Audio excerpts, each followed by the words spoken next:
Brute force can sometimes kick down a locked door, but knowledge is a skeleton key. Flavor text of Jace's ingenuity. The boy had suddenly appeared on the streets of Ravnica as if he had formed out of thin air. The people around him were confused, but not too surprised.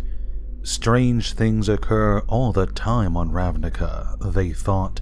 Perhaps this boy was just an Izzet test subject.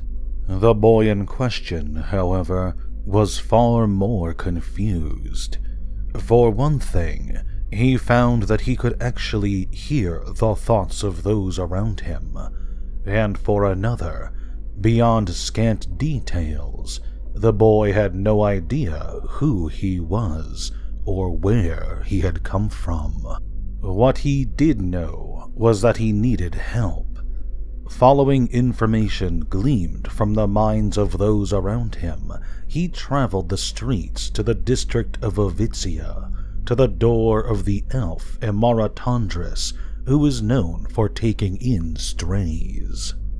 After giving Amara a fake name, Beleren, the boy was cleaned up, given a fresh set of clothes and a place to stay. Without much else to do, he tried to focus on his past, tried to piece together what few details he could recall. After some effort, the boy was able to get something concrete.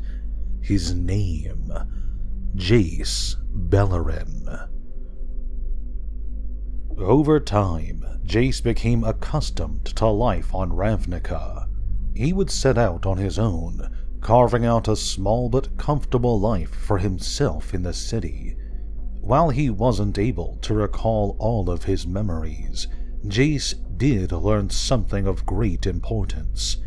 There were other worlds besides the city plane of Ravnica, and he was a planeswalker, someone who possessed the gift of traveling between those worlds.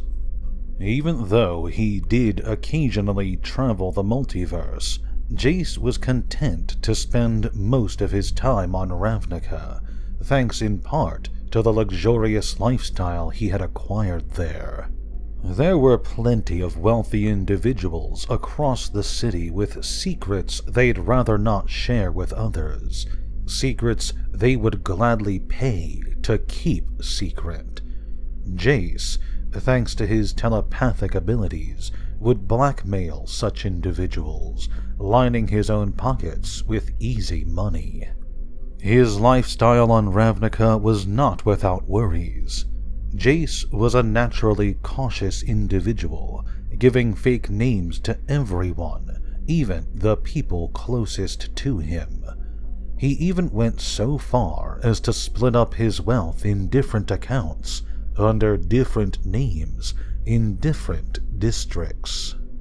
Despite the precautions he took, Jace would eventually become noticed by people intelligent enough to know what he was capable of, and ambitious enough to want to make use of his talents. One day, Jace would come under attack by a fiery elemental, a monster he only was narrowly able to escape. Later on, he would be visited while he slept and attacked by another monster, a scorpion-like demon. Just like before, he only barely survived the encounter. This time, however, he was able to glean the purpose of the attacks.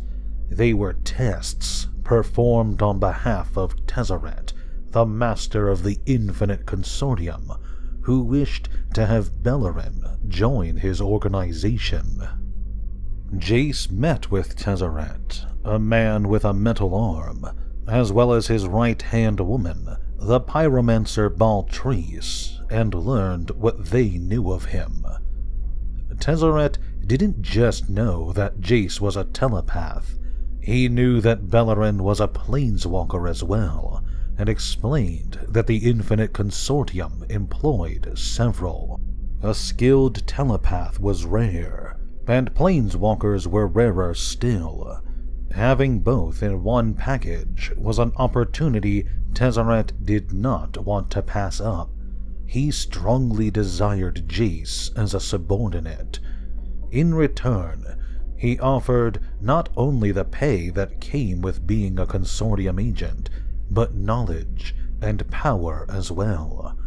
Tezzeret offered to teach Jace, help him hone his skills even further, to become more potent than he already was. Jace, having never had a real mentor that he knew of, was curious despite his caution, and perhaps a bit too interested in the power Tezzeret promised. In the end, he accepted Tezzeret's offer and joined the ranks of the Infinite Consortium. Early on, Jace would be paired with Kallistroka, a skilled swordsman whose physical appearance almost mirrored Jace's own.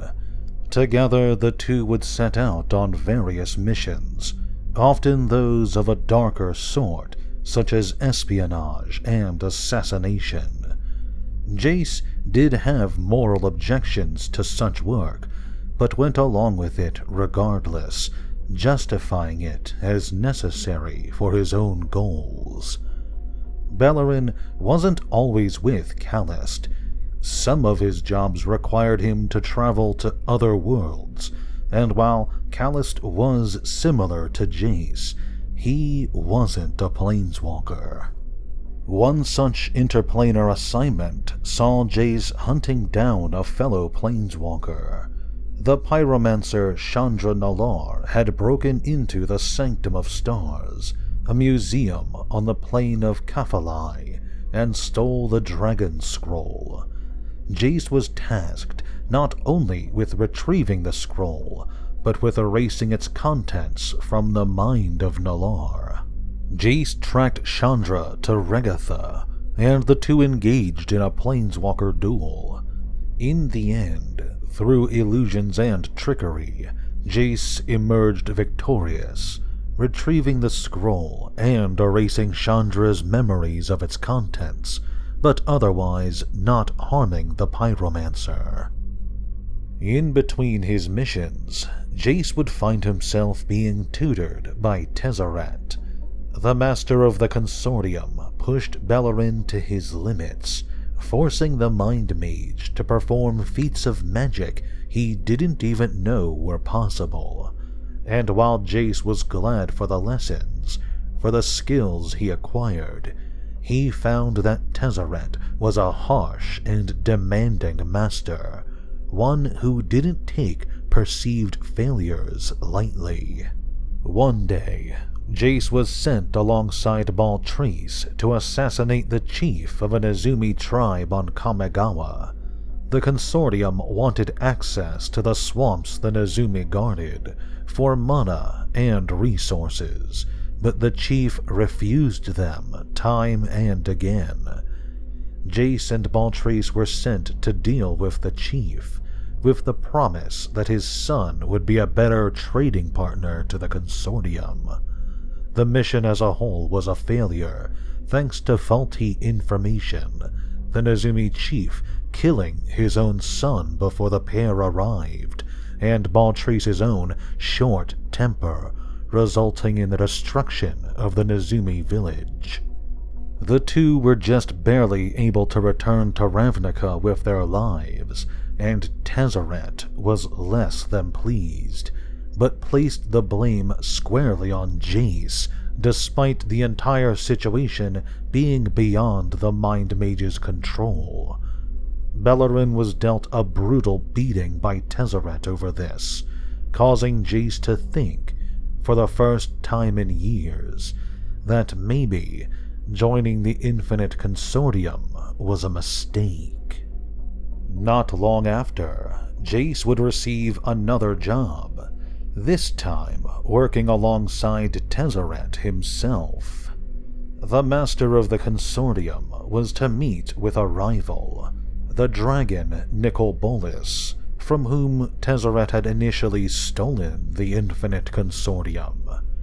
At face value, The meeting was to settle a dispute over mining rights on some other world, but Tezzeret wanted Jace by his side to serve as a mental shield against Bolas. The dragon, however, was able to effortlessly overpower Jace's psychic defenses, and both were forced to flee on foot from the dragon's minions.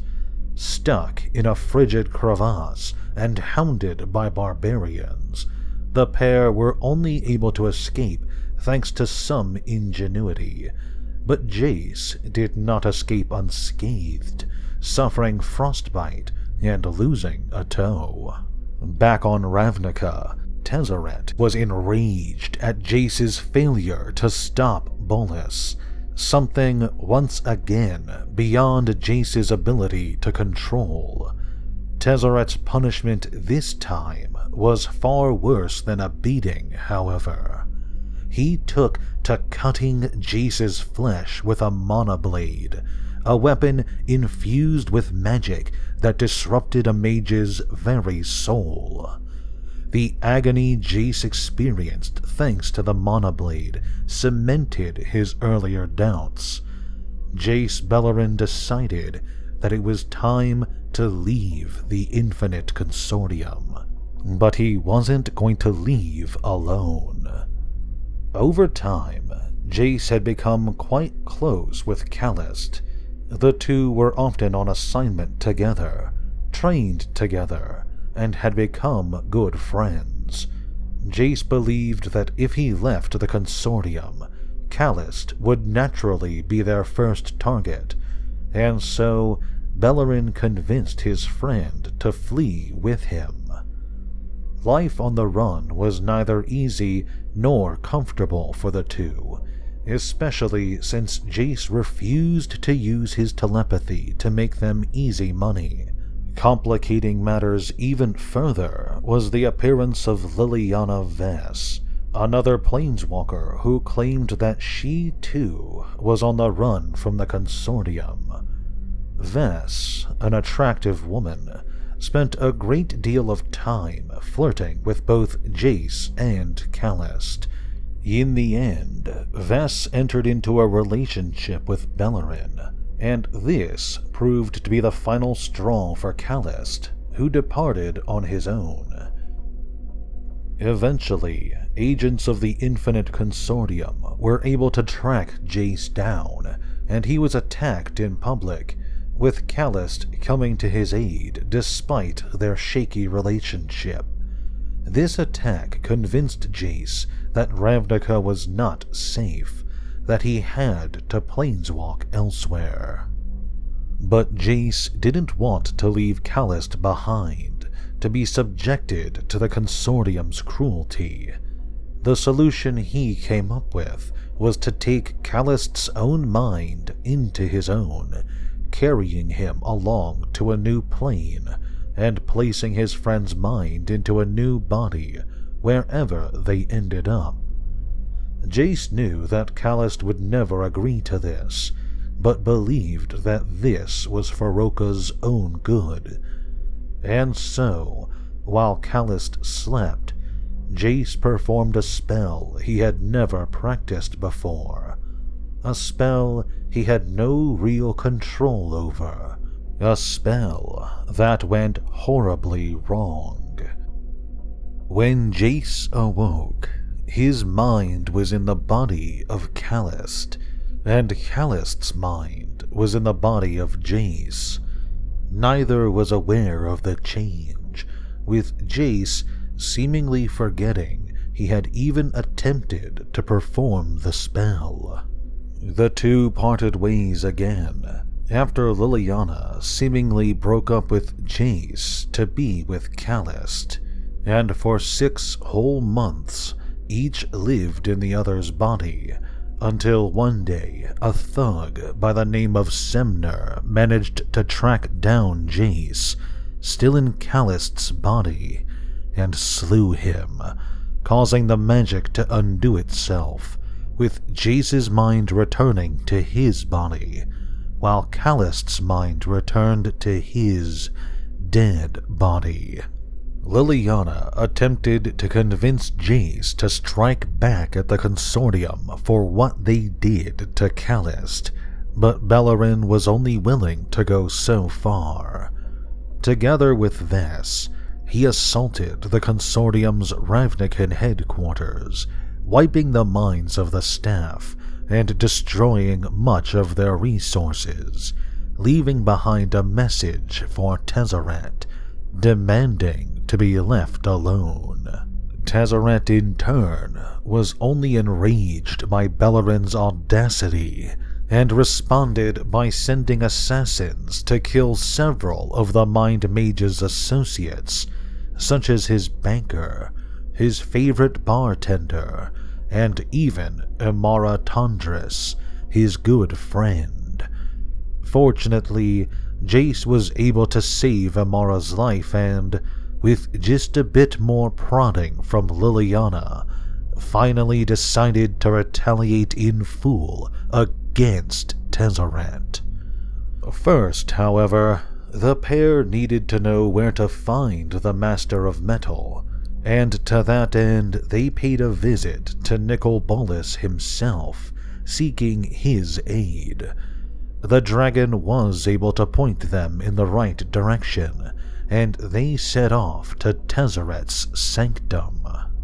Once inside, after fighting past some of Tezzeret's defenses, Jace was able to confirm a suspicion he had harbored for some time, that Liliana was secretly feeding information to Tezzeret, that she was secretly betraying him.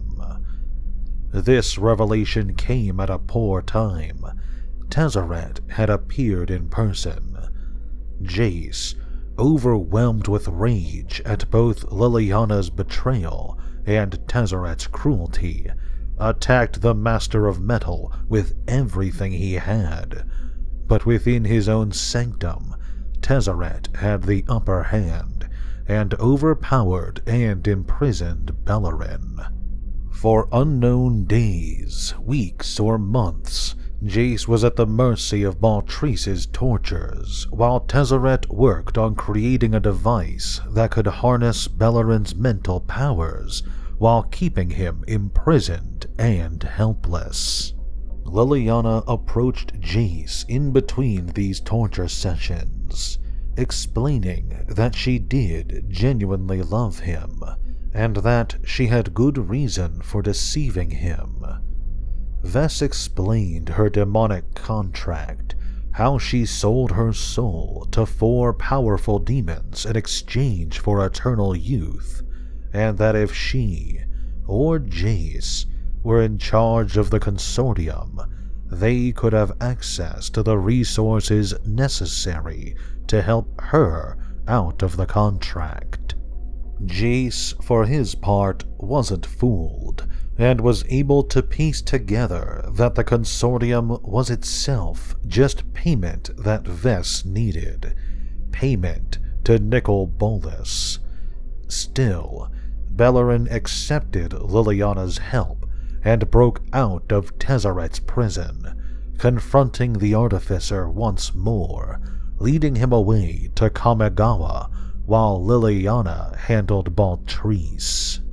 Jace battled against Tezzeret well, using a combination of psychic powers as well as knife work he both learned from and experienced as Callist, but Tezzeret was still the superior fighter.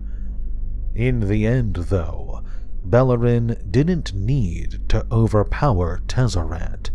The nearby Nezumi village, the same one burned down years prior, responded to Jace's call and handily defeated Tezzeret.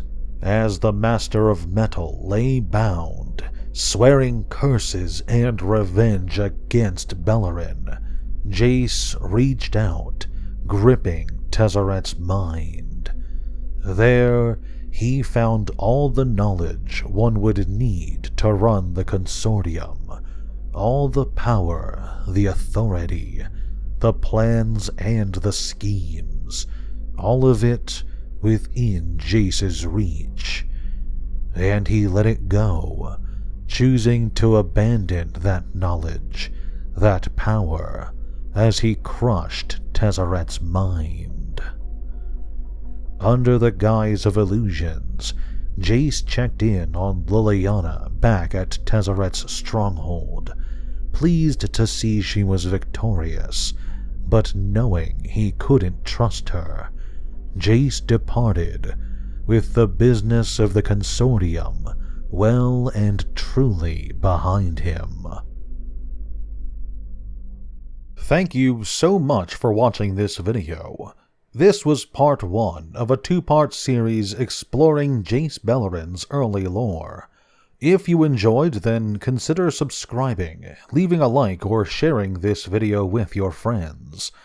If you have a character or event you'd like me to talk about, feel free to let me know in the comments section below. Finally, this video was brought to you by my wonderful patrons. Patrons support this channel with their donations and, in turn, get early access to all of my lore content. If you want to help out, a link is in the description below. Thanks again, and have a great day.